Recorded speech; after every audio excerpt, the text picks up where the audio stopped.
Ingon man siyang kagalingon, dili mahimong akong tinunaan. O kinsa katong dili mupas-an sa ihang cross, o musunod kanako, dili mahimo nga akong tinunaan.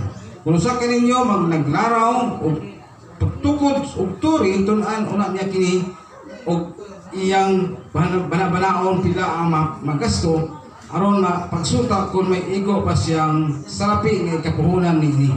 Kay kung dili kini niya buhaton, unya kini unya dili mahuman ang turi tapos niya ikapahimutang ang patukuranan biyayon unya siya sa tanan nga makakita sa isang putan. O moingon sila kining tawhana pagpatugag tukod og turi apan dili diay makahuman ini.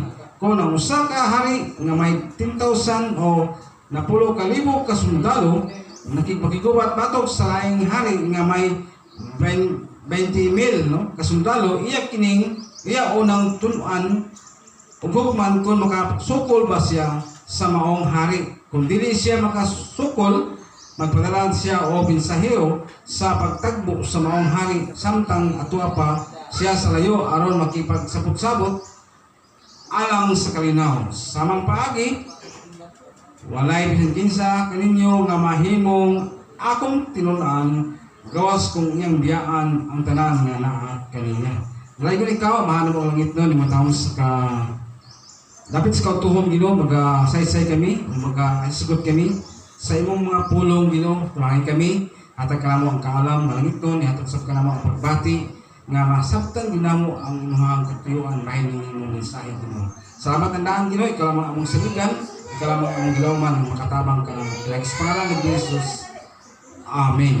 Kini nga text kong kaigsunan kung tanawon mo siya kung mo siya masahon siguro batik sa pagkaroon batik ka ni kalibong batik ka gusto nga dunag kay katinawan ini bahin sa mga atong ibasa may tungod sa ano Corinth sa Luke chapter 14 verse 26 hangtod sa 33. Usa kini kanako kayong pagturunan mahatagan tag sakto gyud pud nini nga pagsabot may tungod sa atong ginasutan karon. Sa atong kinabuhi karon makaigsunan. Ang kaniya siguro ang mga panghitabo sa atong kinabuhi nga doon natin mga kalibog, doon natin mga pangutana may tungod sa atong sinatian karon no. Kapangutana ka, ano manila ka mo sa atong kinabuhi.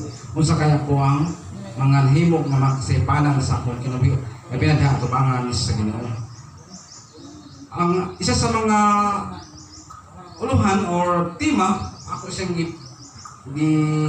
timanog who will pass the test no kinsa gid ang makapasara sa mga pag-test nini pag-testing nini pag-exam nini sa pasa sa eskwelahan no who will pass the test mo ni isa sa mga pagtulunan no nga dahang tagpangutana kinsa gid ang makapasar nato no ingon na kita nangalagad sa Ginoo. Ingon na kita napalayon sa dool sa Ginoo. Kung matanatakit sa ka ang makapasar nato no? Sa lain nga term kaya ingon siya kulingon nga kinsa gid ka ang malangit nato no? So dakay ba pangutana pero ang tanan ng igsunan gikinahanglan nato ato daang ipahiluna aron nga dili masayang po ang ato mga kahago samtang kita napadayon sa pagpangalagad sa Dios no? Ayun kasi kulingon nga sayang kay ito kung mga ngagi na tumiyabay nga mga katuigan sa kong kinabuhi nagmatunan kundi sa Ginoo no? Nagkaroon lang nga isa lang kahigayon nga wala ko na matunan sa Ginoo kung ani na ang mahimong dagatan sa kong kinabuhi.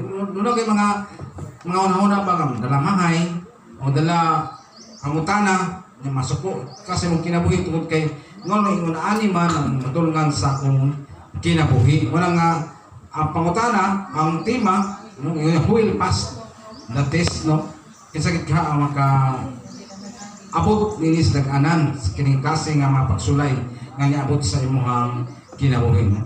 Dunay mga unom kabutang atong pagkisutan karon di man ato siyang human atong supayan sa sunod panahon unsa kining mga butang na ngayon atong tun-an sa atong kinabuhi ingon nga nangalagad ta sa Ginoo gusto tang mahimo nga tinun-an sa Ginoo mahimo ta mga disipulo sa Ginoo no kinahanglan nga ato makita matugad nato sa atong kaugalingon nga inanid day ang mahimong disipulo sa Ginoo kinahanglan nga way kasaway walay ka no o mahimo no Kaya baka nato ni kung ato kining mabuhat, kinahanglan ba yan kining buhaton, no? Ani man ginadagan sa itong kinabuhi, gusto ta nga mahimo mo malampuson, gusto ta nga mahimo nga maayo ang lintunganay sa itong kinabuhi sa pagpangalagad sa Ginoo. Muna nga ang una ato pagisutan, ingon nga ang tinuod nga disipulo, ingon nga to disciple have love one for the others, no? Walay gugma sa usa para usab sa uban, no? Pinaka isod ba usahay ni sa atong kinabuhi nga mahimutang true nga disipulo, tinuod nga disipulo ni Kristo.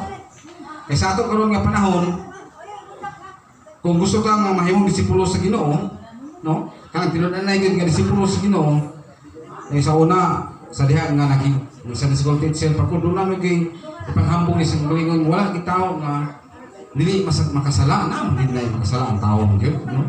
Pero kinahanglan gyud nga mamakita na to ang kita mahimutang tinuod nga disipulo ni Kristo, no?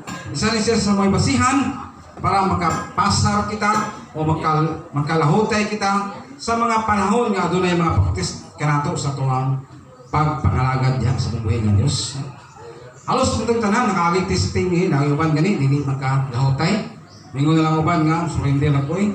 Di man ako kaya ang mga pagsulay nga miabot sa kong kinabuhi. Di man ako kaya ang mga problema nga naabot kanako, no? Usahay pa mundang na lang ko, no? Kung samot, sa akong galingon samot na. Mawala jud kay maangkon ni anak nga kadaugan sa mong kinabuhi kung mundang ka naman. Ang yung patulong nga niya na is ayun juga sa dapit nga para sa mga tao nga makalahutay sa pangalagad sa Ginoo. Nga ang true disciples kinahanglan gyud nga dunay paghigugma sa uban. Ang John 13:35 kung ano ko siya pagtulunan. Kung siya exulti sa John 13:35, verse 35. 1:3c, versikulo 35, kung sa kanyang kapunto nga ang ISO ito pag-ayo sa 35, ingon siya nini, sa 3c 35, sa 1, ingon siya nini, kung magigugmaay kamo, may balo ang tanan nga kamo akong mga tinun-ano. Pinakapunto ba sa word nga paghigugmaay. Ang matagusta ka na to, doon ay mga panahon siguro nga doon ay mga panagbanging, no? Doon ay kita po sa doon ay mga kakulian po sa itong mga pagbati, no? May nungdan nga dili na itong makita ang atong paghigugma sa usag-usa, no? Palitan karon sa ikaw Kristohanon niya sa iyong pagkakristohanon. Ang iyong makatbang, dili po sa Kristohanon, no? Makahimo ka o pagpakita nga dili uta ngayong mahitabo tungod kay Kristohanon ka, yung imong ikatbang is dili Kristohanon, no? Muna isa sa mga pangutana sa atong kaugalingon na kita nangalagad sa Ginoo, makapangutana ta tinod ba ta disipulo ni Kristo, nga anay man atong pagbati nga dunay tao gyud nga ato ang kalagutan, dunay tao nga atong kasukaan, dunay tao atong pagadungtan, no? Tungod sa ato ang nakita nga kantuhana nakahatag sab sa imo ang pagbati nga dili maayo. Usa ka ang nasa imong huna, nasa imong kasing-kasing. Imo pa kana siyang dumtan, imo pa kana siyang pasayloon, imo pa kana siyang hatagan og kay gayunan sa tuod siya nakasala nimo, no? Nya kana tawhana, sayod ka nga dili siya sab siya Kristohanon. Dili pud siya matawag nato nga nangalagad na sa Ginoo. Ikaw nangalagad na ka sa Ginoo, unsa may pariyon mo sa imong kinabuhi?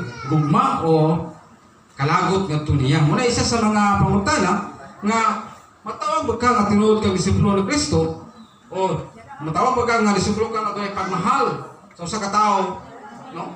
Kanang usa ka tawo nga imong nailhan o nga imong nabutang sa imong na nga kalatuhana nakahimo magkadamot sa ako ang kinabuhi, no? Muna nga ang tinuod nga disipulo ipasabot gyud dinhi sa ang tinuod nga nangalagad sa Ginoo, ang tinuod nga anak sa Ginoo nag-isip ng Ginoo gugma para sa uban, no? Mabitaw niyo sa inyo na kahibog nato. May mga tao nga buhat sa ato dili maayo nga Kristohanon ta, gusto nato nga kanang tawhana ato balusan, no? Pero kaya problema kay tawag man kang Kristohanon. Mo ba na ang ito buhaton mo balos tag dili maayo ngadto kanila, no? Now, kung ato wala siyang buhaton, di ta makapasar sa pagsulay ng mahatag sa Diyos sa ato, no? Magpabilin ta nga ato gyapon ta mapunta sa kalautan sa atong kinabuhi, no? Kung pila ka tuig nga nalagad sa Ginoo, kung pila ka naka panahon nga ihatag mo sa Ginoo ang kalipay ngadto sa Dios, gusto ka nga panalingan ka sa Dios, pero niabot mo ginang punto nga dunay pagtesting nimo nga sa diya gitistingan ka, maglagot jud ka ayo kita ka lang tawhana. Ako ka-testing jud ko, no? May tao nga akong kalabutan. Ayun ko nga kalatuhana Kristohanon nun ta. Ganun gibuhat ang tulihan nga ato nga punto.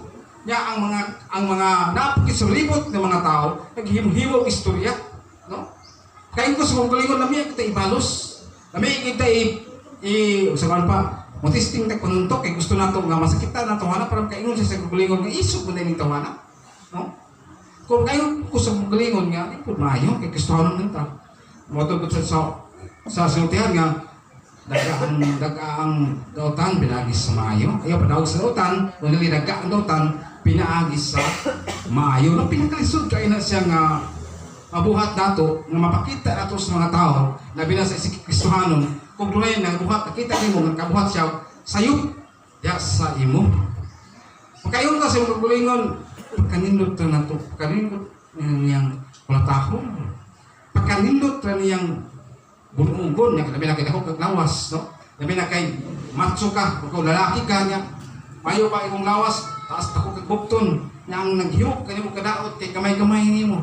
Lamian ni bunalan, oy. Lamian ni mo bunugon, no? Di ko, ngayon kasi mawalingon nga, di ko magpalupig ang tawhana. Ako, dili ko gusto nga lupigan ko, pero kay namata ng alagad sa Ginoo, ato dapat ipakita gyud ang ato ang, no? Sa ato dapat ipakita, no? Ang garbo ba o ato bang pagkamapausanon, no? Wala man dili man malipay ang Dios kon ato ipatigbawaw ang garbo sa atong kinabuhi, no? Ingon na yung mga pulong Dios lang suratan nga malipay ang Dios sa tao mapausanon, pero ang taong garbuso masuko ang Diyos kanya, no?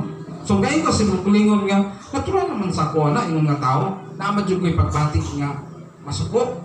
Sa'yo, bati madyo ko, instead doon ta, kawapasanon ko, bati madyo ko karpo.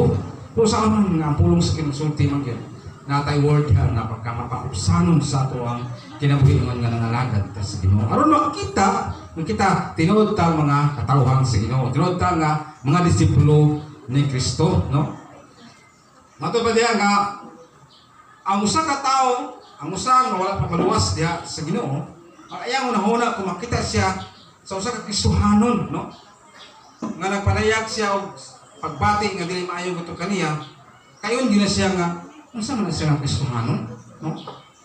Dili ko siya tinuod ng Kristohanon kay instead ta magpaubos siya, mapailusanon siya, pero man man ipatigbawo man niya ang iyang garbo nga masuko gid siya, no? Ang resulta niya ng kaigsunan na gid ang padayon ang kagubot sa imong kinabuhi o sa imong naatbang nga diin ikaw na bati ka na pagbati nga labihan yun mo kasukok na ito kaniya. Wala sa itong kinabuhi kung gusto tayong matawag na tinuod ng disipulo ni Kristo, muna kita ang ngayon kapikita na ito, no? Kaningon sa isulti na ito diya sa 13:35. Kung kanahon, masikon papasa, pag-iugmay usap kamo, kung mag-iugmay kamo, mahibalo ang tanan nga kamo, akong mga tinunan. Pinakalisod di sa nga bahin sa imong kinabuhi, sa imong kinabuhi kung imong kinibuhaton, kung doon na kayo nakita, na doon ay among nimo, doon ay naghibuhat kanimo dili maayo niya, ikaw pag naghibuhatan kung dili maayo, maghari sa imong kinabuhi ang kasuko. Maglagot yun ka, kaingon ka sa magkakulingon, unya ka lang, palusan sa ka. Ang resulta ng igsoon, gisultihan na nini, no? Sa gisulti dili sa ato ang ibasa diya sa